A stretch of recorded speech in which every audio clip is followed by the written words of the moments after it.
Uh, Hi guys. My name is JaeHeon. And my name is Kangwen. The theme of ours is Confucian analect. We are going to give an explanation about who is Confucius and history of Confucianism, and we are going to talk about the analects and conclude in the end. So, who is Confucius? He was born in China September 28th, 551 BC. He was a great Chinese teacher, editor, politician, and philosopher. He empathized individual and group morality, rightness of social relationships, justice, and integrity. Uh, his golden rule, never impose on others what you would not choose for yourself, is well known as well. And one of his achievement is the analects. Before talking about the analects, he will briefly give an explanation about the history of Confucianism. Okay. I'm going to talk about the history of Confucianism, which is Buddhism in China. It is formed in 500 BC in China, and Confucianism has its own sacred texts. The most famous one, of course, is Analects, which is 论语. Besides that, Confucianism has five classics: Wujing, which are classic of poetry, book of documents, book of rites, book of chants, and spring and autumn annals, and the four books, which are 四书, they are great learning, doctrine of the Ming, Analects, and the Mencius. So let's move on. The origin of the Confucianism.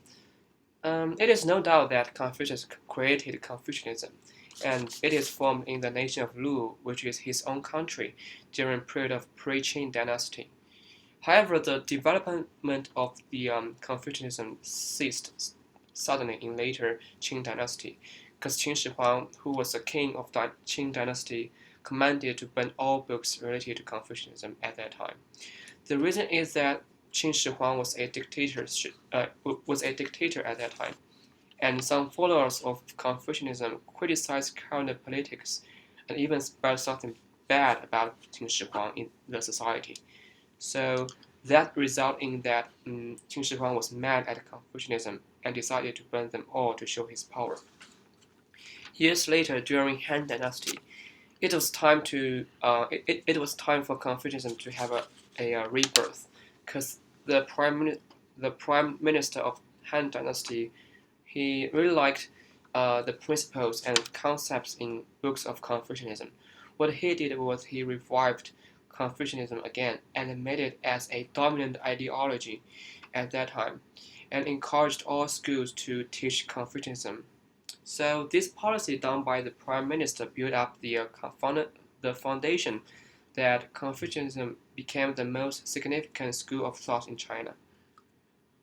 So, and the later history of Confucianism.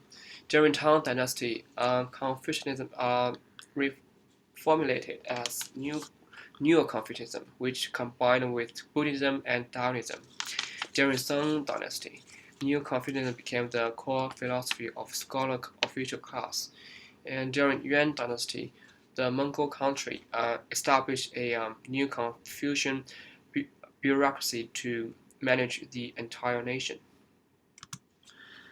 Okay, we all know Confucianism is from China, and it is definitely like influential in China. And I would say Confucianism is quite influential in Korea as well.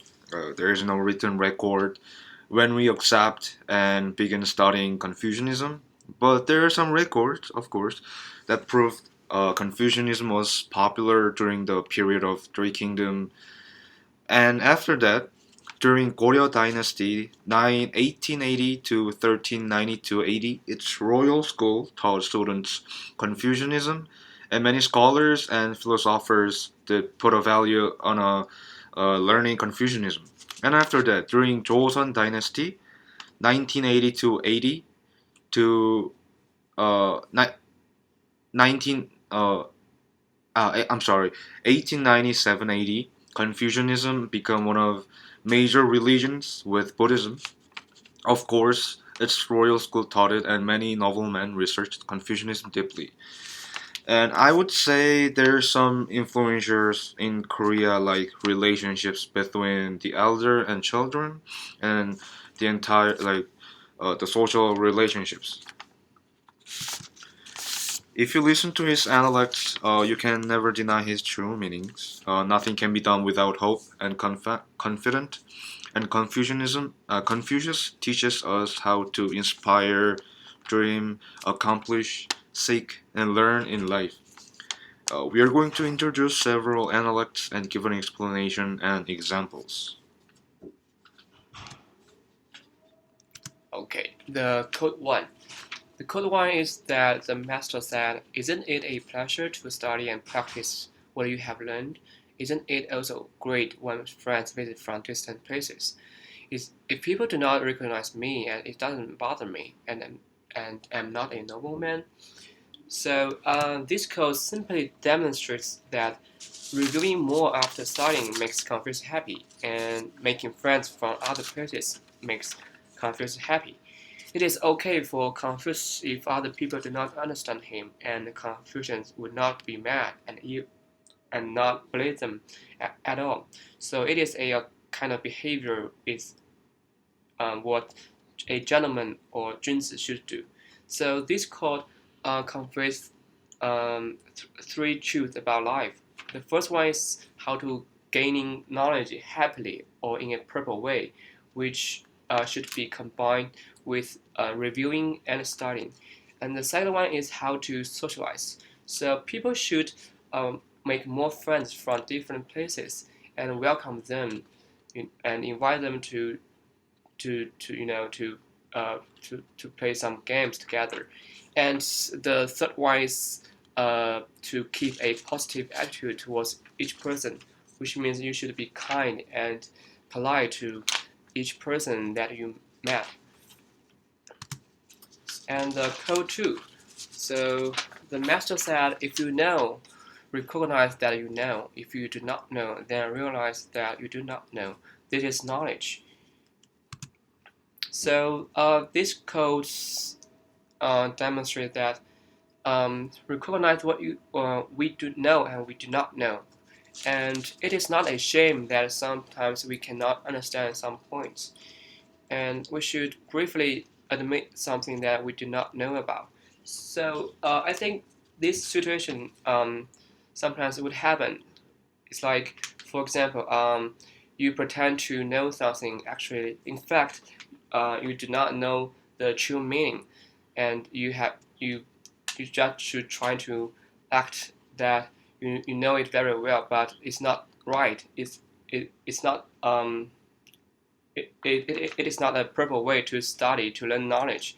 So this code implies that people should directly face something that they do not comprehend and not be shy to ask questions from someone who is more knowledgeable than you. And this is how you gain knowledge, and which is called a truly great intelligence in Confucius' opinion. Quote 3. A superior man is modest in his speech, but exceeds in his actions. So this quote highlights modesty the most. It means that people want to be and tend to respect for those who put a value on every single word when they speak and speak with their actions. Because you cannot really say that a verbal speaker is trustworthy. A verbal speaker is just not trustworthy. Here, Confucius tells that we have to avoid those who are tricky and cunning on speech, and we gotta respect for those who are speaking with their actions and modest. And there's one similar quote from Latin is facta non verba, which means actions speak louder than words.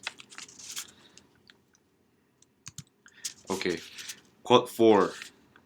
What the superior man seeks is in himself, and what the mean man seeks is in others.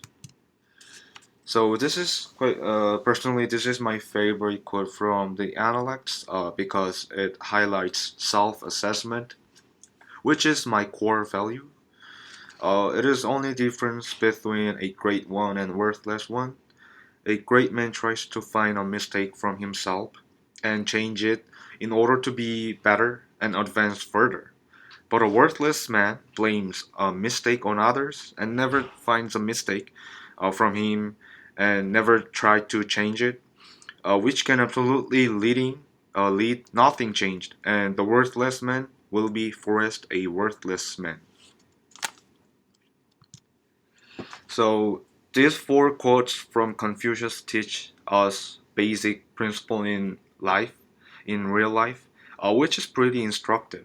And also, four quotes are core in Confucianism, and learning the analects and understanding the profound meanings could help people to enhance themselves and to be better people.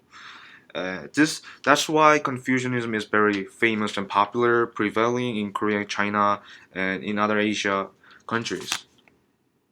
Okay. Well, in my opinion, Confucian analysis exhibits the greatness of Confucius and his powerful minds. We all call Confucius the greatest sage in China, and we built many temples for Confucius in order to worship him. In addition, Confucius' influence nowadays spread internationally. There are hundreds of Confucius Institutes in the world, conveying the ideology to people from different countries in order to let them know the Chinese culture. So personally, I'm impacted by Confucius Alex a lot, because Chinese education would be based on his ideology, and as Chinese students, we must to learn the analects from since primary school. For example, like the golden rule we learned in the class, mentioned by Confucius and as well as Christ Jesus. So this code let me be aware of how to put myself in others' shoes. I learned in primary school, and at that time, the teacher would tell us that if there's something that you do not know, if there is something that you do not love to do, you must not have someone else to, to do so. It is pretty impressive, and I'm always remember it and keep it reminding it for myself, and see it as my way of handling things. So let's ask you some quick quiz. So who did burn almost all books related to Confucianism during Qing Dynasty? A is Qin Shi Huang. B is Prime Minister of Han Dynasty. C is Junzi. D is Donald Trump. Okay. So the answer is A, Qin Shi Huang. Right. Which of the following is the most correct for a superior man is modest in his speech but exceeds in his action? A. Modesty superior, deeds not words. B. Words not deeds, modesty, caring. C. Deeds not words, inferior, caring. D. Modesty, caring, deeds not words. Okay, the correct answer is D. Alright, guys, we are finished, and thank you very much. Yeah. Thank you very much. And these are I was, sources, yep,